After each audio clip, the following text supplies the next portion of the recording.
Hi കൂട്ടുകാരെ, പുതിയൊരു വീഡിയോയിലേക്ക് എല്ലാവർക്കും സ്വാഗതം. അങ്ങനെ ശ്രേയയുടെ കൈ പിടിച്ചിട്ട് അനുവിനോട് പോവാൻ ശ്രേയ കൈ കാണിച്ച് കൊടുത്തിരിക്കുകയാണ് കേട്ടോ. അപ്പോഴാണ് കേട്ടോ ആ മെഹന്തി ഡിസൈന് മായ്ച്ചതായിട്ട് തൻ്റെ കണ്ണിൽ പെടുന്നത്. അങ്ങനെ അനു പറയാണ്, ഇതെന്താ മൈലാഞ്ചി ഇട്ടത്, ഇവിടെയൊക്കെ ഡിസൈൻ മായ്ച്ചിട്ടുണ്ടല്ലോ, അരവിന്ദേട്ടൻ്റെയും മേഡത്തിൻ്റെയും കയ്യിലുള്ള അതേ ഡിസൈൻ ഇല്ലല്ലോ എന്ന് പറയാം കേട്ടോ. അപ്പോൾ ശ്രേയ ആണെങ്കിലോ ആകെ പരിങ്ങി പോവാണ്. ഇതേ സമയം ചാരു അതുമേ കയറി പിടിക്കാൻ കേട്ടോ. എന്താ ശ്രേയ, നിങ്ങൾക്ക് രണ്ടുപേരും ഡിസൈൻ ഒന്നായതിന് എനിക്ക് ഇഷ്ടപ്പെട്ടില്ലേ എന്ന് ചോദിക്കാൻ കേട്ടോ.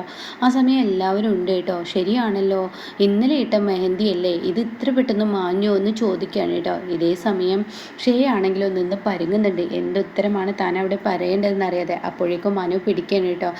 ഇതെന്താ മനഃപൂർവ്വം അയച്ചതുപോലെ ഉണ്ടല്ലോ എന്നിങ്ങനെ പറയുമ്പോൾ ഉടൻ തന്നെ താൻ എന്ത് ഉത്തരമാണ് അവിടെ നൽകേണ്ടതെന്ന് അവിടെ അറിയാതെ നിൽക്കുകയാണ് കേട്ടോ. ഉടൻ തന്നെ ചാരു പറയണം, ഇതിപ്പോൾ മനഃപൂർവ്വം അയച്ചതുപോലെ തന്നെ, കാരണം അരവിന്ദേട്ടൻ്റെ കയ്യിലുള്ളതൊന്നും പോയിട്ടില്ല. അപ്പം അനു പറയാൻ, ശരിയാണ്, ഏട്ടൻ്റെ കയ്യിൽ അതുണ്ടല്ലോ, അരവിന്ദേട്ടൻ്റെ കയ്യിലൊന്നും പോയിട്ടില്ലല്ലോ എന്ന് പറയാൻ കേട്ടോ. അപ്പോഴേക്കും എല്ലാവരും അത് ചർച്ചാ വിഷയമാക്കി എടുക്കുകയാണ്. അപ്പോൾ ചെറിയ പൊരുത്തക്കേടുണ്ടെന്ന് എല്ലാവർക്കും പറയാതെ പറഞ്ഞെങ്കിലും മനസ്സിലായി കേട്ടോ. ആ സമയം ഷെയ പെട്ടെന്ന് വാക്കുകൾ കൊണ്ട് മാറ്റാണ്. ഷെയ പറയുന്നത്, അതെ, മെഹന്തി ഇപ്പോൾ എല്ലാവരുടെയും കയ്യിൽ ഒരുപോലെ നിൽക്കണമെന്നില്ലല്ലോ, പലവരിട്ടാലും പലവരുടെയും കയ്യിലും പലതരത്തിലാണ്, അതങ്ങ് ചിലപ്പോൾ മാഞ്ഞു പോവും, ചിലപ്പോൾ കയ്യിൽ കിടക്കും, അതൊക്കെ ഇപ്പോൾ ഇത്ര ചോദ്യം ചെയ്യാനും പറയാനും നിൽക്കണ്ട എന്ന് പറയാം കേട്ടോ. ഈ സമയം ഇത് കേട്ട ഉടൻ തന്നെ ചാരു പറയണ, അനു, നീ വെറുതെ ആവശ്യമില്ലാത്ത കാര്യങ്ങളിൽ ഇടപെടേണ്ട, ഇതിപ്പോൾ പൊരുത്തത്തോട് കൂടിയിട്ട് വിവാഹം ചെയ്തെങ്കിലല്ലേ അതിൻ്റേതായ ഇതുള്ളത്, അല്ലാതെ വാശിപ്പുറത്തല്ലേ ഇത് നടക്കുന്നത്, വാശി തീർക്കാനല്ലേ എന്ന് പറയുമ്പോൾ ഉടൻ തന്നെ ആ ഓഫീസിലെ ആളുകളുണ്ട്, സൗമ്യൊക്കെ, എന്താ ചാരു നീ പറഞ്ഞത്? അപ്പോഴേക്കും ഉടൻ തന്നെ ഷേക്ക് പേടി വരികയാണ് കേട്ടോ. അപ്പോൾ ഷേ വാക്കുകൾ കൊണ്ട് വേഗം മാറ്റാണ്. അത് പിന്നെ അല്ല, അത് ചിലവരുടെ കയ്യിലിട്ടാൽ പോവുമല്ലോ. അപ്പോഴേക്കും ഷെയയുടെ അമ്മ, ഇനി മതി, സംസാരിച്ചത് മതി, ഇറങ്ങാൻ നോക്കിയെന്ന് പറയും കേട്ടോ. അങ്ങനെ അനു കൈ പിടിച്ച് ഷെയയെ വണ്ടിയിൽ കയറ്റാൻ നോക്കണം കേട്ടോ. അപ്പോൾ ഇവരുടെ ആ വണ്ടി ഇങ്ങനെ അലങ്കരിച്ച ആ വണ്ടിയാണല്ലോ കൊണ്ടുവന്നിരിക്കുന്നത്. അപ്പോൾ ആ ഒരു വണ്ടിയിലോട്ട് കയറ്റാൻ കാലിങ്ങ് എടുത്തു വെക്കുന്ന സമയത്ത് ഉടൻ തന്നെ ഷെയ പറയണേ, എനിക്ക് ഈ വണ്ടിയിൽ പോരാൻ പറ്റില്ല, ഈ വണ്ടി എനിക്ക് അങ്ങനെ കയറാൻ പറ്റില്ല എന്ന് പറയും കേട്ടോ. അപ്പോൾ ഈ സമയം ഞാൻ ചോദിക്കുക, ഈ വണ്ടിയിലല്ലാതെ പിന്നെ ഏത് വണ്ടിയിൽ പോകാനാണ്, ഞങ്ങൾ കൊണ്ടുവന്ന വണ്ടിയിലല്ലേ എൻ്റെ ഏട്ടൻ്റെ പെണ്ണിനെ കൊണ്ടുപോകണ്ടേ എന്ന് അനു ചോദിക്കണം. അപ്പോൾ അനുവിൻ്റെ ഓരോ ചോദ്യവും ശരിക്കും മനസ്സിൽ കുത്തിത്തിറക്കുന്ന ഒരു ചോദ്യം തന്നെയാണ് കേട്ടോ. അതിന് ശ്രേയക്ക് മറുപടി പറയാൻ കുറച്ച് ബുദ്ധിമുട്ടുന്നുണ്ട്. അപ്പോൾ ശ്രേയ പറയണം, അതിനീ പറഞ്ഞത് ശരിയാണ്, പക്ഷേ ഈ വണ്ടിയിൽ ചില ആളുകളുടെ പ്രവേശനം കൊണ്ട് തന്നെ എനിക്കിതിൽ കയറാൻ പറ്റില്ല എന്ന് പറയും കേട്ടോ. അപ്പോൾ അത് ചാരുവിനെ എന്ന് മനസ്സിലായി കേട്ടോ. അപ്പോൾ ഉടൻ തന്നെ എനിക്കിതിൽ കയറാൻ പറ്റില്ല, അതുകൊണ്ട് ഞാൻ കയറുന്നില്ല എന്ന് പറയും കേട്ടോ. അതുകൊണ്ട് ഞാൻ എൻ്റെ വണ്ടിയിൽ പോയിക്കോളാം, മറ്റുള്ളവരുടെ വണ്ടിയിലൊന്നും കയറിപ്പോകേണ്ട ആവശ്യം ഷേക്കില്ല എന്ന് പറയണം. അപ്പോൾ ഷേയുടെ അമ്മ പറയണം, ശരിയാണ്, എൻ്റെ മോള് ഞങ്ങളുടെ വണ്ടിയിൽ പോയിക്കോളും എന്ന് പറയണം. അങ്ങനെ ഇവർ ആ വണ്ടിയിലോട്ട് കയറാൻ വേണ്ടി ആ വണ്ടി ഡ്രൈവറെ വിളിക്കണം. ഡ്രൈവറാണെങ്കിലോ വണ്ടിയുമായി വരികയാണ്. വണ്ടി നല്ല അലങ്കരിച്ചിട്ടുണ്ട്. അങ്ങനെ അതിലോട്ട് കയറുകയാണ്. അപ്പോൾ ഈ സമയം ചാരു ഒന്ന് മടിച്ച് നിൽക്കും കേട്ടോ.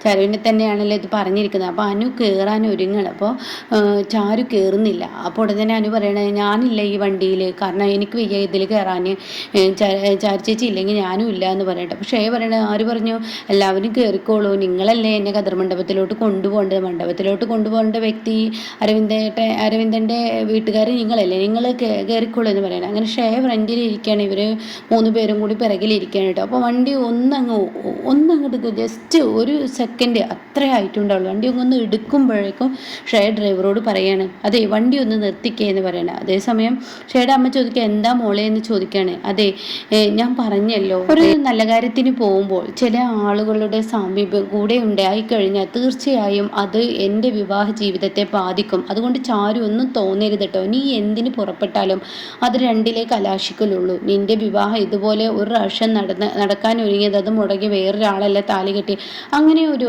ആഗ്രഹമൊന്നും എനിക്കില്ല. അതുകൊണ്ട് തന്നെ ചാരു ഇറങ്ങണം എന്ന് പറയാം കേട്ടോ. ഇത് കേൾക്കുന്ന ചാരുവിന് സങ്കടമാണ്. ചാരുവിനെ പിടിച്ച് കയറ്റിയിട്ട് പിന്നീട് ചാരുവിനോട് ഇറങ്ങാൻ പറയാം. അങ്ങനെ ചാരുവിനെ അപമാനിതയാക്കാൻ തന്നെയാണ് കേട്ടോ ഉദ്ദേശം. അങ്ങനെ ചാരു ആ വണ്ടിയിൽ നിന്ന് ഇറങ്ങണം കേട്ടോ. ഇനി നമുക്ക് പോവാം എന്ന് പറയുമ്പോഴേക്കും മനു പറയണേ, അതെ എൻ്റെ ചേച്ചി ഇല്ലാത്ത ഈ വണ്ടിയിൽ ഞങ്ങൾക്ക് പോരേണ്ട ആവശ്യമില്ല, നിങ്ങൾ പോയിക്കോളൂ നിങ്ങളുടെ വണ്ടിയിൽ, ഞങ്ങൾ കൊണ്ടുവന്ന വണ്ടിയിൽ ഞങ്ങൾക്ക് പോയിക്കോളാം. എൻ്റെ ചേച്ചിക്ക് അങ്ങനെ ഒരു നിങ്ങൾ കാണുന്ന ആ കണ്ണിലൂടെ ഉള്ള ആളൊന്നല്ല ചേച്ചി. അതുകൊണ്ട് തന്നെ എൻ്റെ ചേച്ചിയെ കണ്ട് എന്തിനിറങ്ങിയാലും അത് നല്ല കാര്യം തന്നെ ആയിരിക്കും. അതുകൊണ്ട് ഞാനും ആ വണ്ടിയിലേ ഉള്ളൂ എന്ന് പറയട്ടോ. അപ്പോൾ ഷേയുടെ കണക്ക് കൂട്ടലുകൾ പിഴക്കണം. അപ്പോൾ ഷേയാണെങ്കിൽ എന്തൊരു കഷ്ടമാണ് എന്ന് ചിന്തിക്കുന്നുണ്ട്. അങ്ങനെ അനു ആ വണ്ടിയിൽ നിന്ന് ഇറങ്ങുകയാണ് കേട്ടോ. ഇതേ സമയം ചരുവിനാണെങ്കിൽ നല്ല സങ്കടമാണ്. കാരണം താൻ എങ്ങനെ നോക്കിയാലും ഇവളെപ്പോലെ ഒരു ദുഷ്ടബുദ്ധി എവിടെയില്ലല്ലോ. എങ്ങനെ വഴി മാറിപ്പോയാലും ദ്രോഹിക്കണമെന്ന് ഇറങ്ങി പുറപ്പെട്ടവർ ദ്രോഹിച്ചും കൊണ്ടിരിക്കും. അത് ഏത് വഴിയാണ് പണി വീഴുക എന്ന് പറയാൻ പറ്റില്ലല്ലോ. അങ്ങനെ ഈ സമയം ചാരു വണ്ടിയിൽ നിന്ന് ഇറങ്ങി നിൽക്കുമ്പോൾ അനു പറയാണ്, ചേച്ചിക്ക് സങ്കടമായി. എന്തിനു ചേച്ചി ഈ സങ്കടം പേറാനൊക്കെ ഇങ്ങോട്ടേക്ക് വന്നിരിക്കുന്നത്? ചേച്ചിയോട് അച്ഛൻ പറഞ്ഞതല്ലേ നമുക്ക് വേറൊരു വീടെടുത്ത് താമസം മാറാം എന്നൊക്കെ പറഞ്ഞതല്ലേ? പിന്നെ ചേച്ചി തന്നെയല്ലേ എല്ലാവരെയും ഈ വിവാഹത്തിലോട്ട് ക്ഷണിച്ചതും വന്നതും ഒക്കെ. അപ്പോൾ അത് കേട്ടോടെ തന്നെ ചാരു പറയണേ, അനു ഇതൊക്കെ തരണം ചെയ്യാൻ തന്നെയാണ് ഞാൻ വന്നില്ല എങ്കിൽ അവൾ വേറെ വഴി നോക്കും. അവൾക്ക് ക്രൂരത മാത്രമേ അറിയുള്ളൂ. ആ വഴി നമ്മൾ ഒട്ടും പ്രതീക്ഷിക്കാത്ത വഴിയായിരിക്കും. അത് നമ്മളെ കൊണ്ട് തടയാനൊന്നും പറ്റത്തില്ല. അവളുടെ സ്വഭാവം അതാണ്. അത് നിനക്ക് പറഞ്ഞാൽ മനസ്സിലാവില്ല എന്ന് പറയണേ. ഇതേസമയം ശ്രേയക്ക് ആകെ ദേഷ്യം പിടിക്കുകയാണ്. ശ്രേയക്ക് സഹിക്കുന്നില്ല. അത്രയും ദേഷ്യമാണ് ശ്രേയക്ക് വരുന്നത്. ശ്രേയക്ക് ദേഷ്യത്തോട് കൂടിയിരിക്കുമ്പോൾ ശ്രേയുടെ അമ്മ ചോദിക്കുക, എന്തിനാ നീ ഇങ്ങനെ ടെൻഷൻ ആവുന്നതെന്ന്. അപ്പോൾ ഈ സമയം പറയണം, അവളുണ്ടല്ലോ അനു, അവളെ എങ്ങനെ കയ്യിലെടുക്കാൻ നോക്കിയാലും അവൾ ആവുന്നില്ല. അതാണ് എൻ്റെ ദേഷ്യം അമ്മേ. അവളും കൂടി എനിക്ക് കയ്യിൽ കിട്ടുകയാണെങ്കിൽ ആ വീട്ടിലെല്ലാവരും ചാരുവിനെ ഒറ്റപ്പെടുത്തി കഴിഞ്ഞാൽ പിന്നെ എനിക്ക് അരവിന്ദനെ അതുപോലെ മറ്റുള്ളവർക്കൊക്കെ പണി കൊടുക്കാൻ പറ്റിയിരുന്നു എന്നൊക്കെ പറയണം. അപ്പോൾ അതിനുള്ള അവസരമൊക്കെ വരും, നീ എന്തായാലും സങ്കടപ്പെടാതെയൊക്കെ ശരിയാവും എന്നൊക്കെ പറഞ്ഞിട്ട് ശ്രേയയും കൊണ്ട് കതിർമണ്ഡപത്തിലോട്ട് പോവുകയാണ്. ഇതേ സമയം ബാലമാമ ഒട്ടും ഇഷ്ടമില്ലാതെ ഇങ്ങനെ ഇരിക്കുക. അപ്പോൾ ഗോവിന്ദമാമയുണ്ട്. അപ്പോൾ ഗോവിന്ദൻ പറയണ, എന്താ ബാല നീ ഇങ്ങനെ സങ്കടം? ഈ വിവാഹത്തിന് ഒരിക്കലും ഇഷ്ടമല്ല, പക്ഷെ എന്ത് ചെയ്യാൻ, ചാരുവിൻ്റെ ഓരോ കാട്ടിക്കൂട്ടൽ. ചാരു പറഞ്ഞത് കൊണ്ട് മാത്രമാണ് ഞാൻ ഇത് പോകുന്നത് എന്നൊക്കെ പറയുമ്പോൾ കാണാം ശാന്തപ്പനും കുഞ്ഞുമോളും കൂടിയിട്ട് അവരുടെ ആ കരക്കാർ കൂടിയിട്ട് ഒന്നിച്ചൊരു വരവ് കേട്ടോ. അപ്പോൾ ശാന്തപ്പനോട് പറയുന്നുണ്ട്, അതെ നിങ്ങളുടെ നാക്കിടക്കൊരു ഒടിവ് വരുമല്ലോ, അതായത് നിങ്ങൾക്ക് നിൽക്കാൻ വയ്യാത്തൊരവസ്ഥ വരുമല്ലോ, അതായത് മദ്യം. ആ മദ്യം നിങ്ങൾ ഉള്ളിലുണ്ട്, അതേത് സമയം ഉള്ളതാണല്ലോ. അതുകൊണ്ട് തന്നെ ഇവിടെ ഒരു പ്രശ്നം ഉണ്ടാക്കരുത്, പ്രശ്നം ഉണ്ടാക്കാതെ വേണം കാര്യങ്ങൾ കൈകാര്യം ചെയ്യാൻ എന്നൊക്കെ ഇങ്ങനെ പറയണം. കുഞ്ഞുമോളോട് പറയണം, ഇല്ലടി ഞാൻ ഷേയുടെ അച്ഛനായിട്ടല്ലേ വരുന്നത്, അപ്പോൾ അതുകൊണ്ട് തന്നെ കാര്യങ്ങളൊക്കെ ഞാൻ നല്ല ഭംഗിയായി തന്നെ നടത്തുമെന്ന് പറയണം. അപ്പോൾ ഈ സമയം ഇവരെ കണ്ടോടുന്ന് തന്നെ ഇവിടെ ബാലൻ പറയണേ, ഇതിപ്പോൾ എന്താ ഗോവിന്ദ ഇങ്ങനെ സംഭവിക്കുന്നത്? എന്താ ഇപ്പോൾ ഇത് ഇവരൊക്കെ പാടെ കൂടി ഇങ്ങോട്ടേക്ക് വരുന്നത്? അവനാണെങ്കിൽ പെണ്ണിൻ്റെ അച്ഛനാണ് എന്ന് പറഞ്ഞ് നടക്കുന്നുണ്ടല്ലോ, ചീഫ് എഞ്ചിനീയറുടെ എന്ന് പറയണേ. അപ്പോൾ ശാന്തപ്പൻ അകത്തോട്ട് കയറി വരും. അപ്പോൾ ശാന്തപ്പൻ പറയണേ, എന്താണ് ഇപ്പോൾ ഇത് നിങ്ങളിങ്ങനെ ഇരിക്കുന്നത്? ചെറുക്കൻ്റെ അച്ഛനല്ലേ, പെട്ടെന്ന് മണ്ഡപത്തിലോട്ട് പോകണ്ടേ, എന്താ അങ്ങനെ ഇരിക്കുന്നത് എന്നൊക്കെ പറഞ്ഞ് സംസാരിക്കാൻ കേട്ടോ. ഇത് കേട്ട ഉടനെ ബാലൻ മാമക്ക് അങ്ങ് ദേഷ്യം പിടിക്കുകയാണ്. അല്ല പെണ്ണിൻ്റെ എന്താണ് അച്ഛനാണെന്ന് പറഞ്ഞിട്ട് ഈ വീട്ടിലോട്ട് എന്താ ശാന്തപ്പ പ്രവേശനം ആര് വിളിച്ചു നിന്നെ എന്ന് ചോദിക്കാണ്. അതെൻ്റെ ഉത്തരവാദിത്തങ്ങൾ ഞാൻ ചെയ്യേണ്ടേ? എൻ്റെ മോനും എൻ്റെ മരുമകനെ സ്വീകരിക്കാൻ വരേണ്ടത് എൻ്റെ ആവശ്യമല്ലേ എന്ന് പറയാണ്.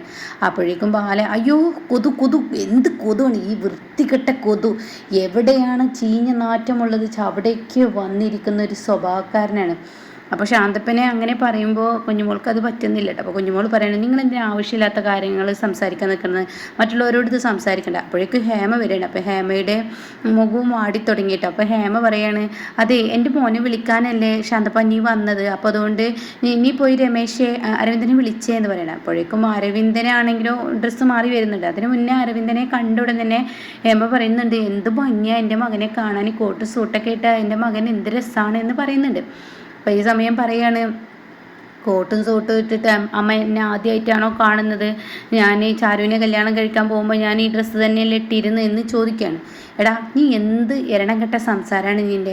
നീ അവളുടെ കാര്യം ഇപ്പം എന്തിനാ നീ ഇവിടെ പറയുന്നത്? അത് നീ പറയണ്ട. കാരണം അവളെപ്പോലത്തെ ഒരു എരണക്കെട്ടകളുടെ കാര്യം പറഞ്ഞിട്ട് ഇവിടെ നിന്ന് ഇറങ്ങിക്കഴിഞ്ഞാൽ എല്ലാം അശുഭമായി പോകുമെന്നൊക്കെ ഇങ്ങനെ പറയണം. അപ്പോൾ ഈ സമയം അത് പറയുന്നുണ്ട്. അതിന് ശേഷമാണ് പിന്നീട് രമേശ് പോയിട്ട് അരവിന്ദനെ ശാന്തപ്പൻ്റെ മുന്നിലോട്ട് വിളിച്ചു കൊണ്ടുവരുന്നത്. അപ്പോൾ ശാന്തപ്പൻ പറയണ, അയ്യോ എൻ്റെ മരുമകനെ കാണാൻ എന്തൊരു ഭംഗിയാണ്, ഇപ്പോൾ കണ്ട ഒരു ഫിലിം സ്റ്റാറിൻ്റെ പേരൊക്കെ പറയുന്നുണ്ട് കേട്ടോ, ആ ഒരു ലുക്ക് ഉണ്ട് എന്നൊക്കെ ഇങ്ങനെ പറയാണ്.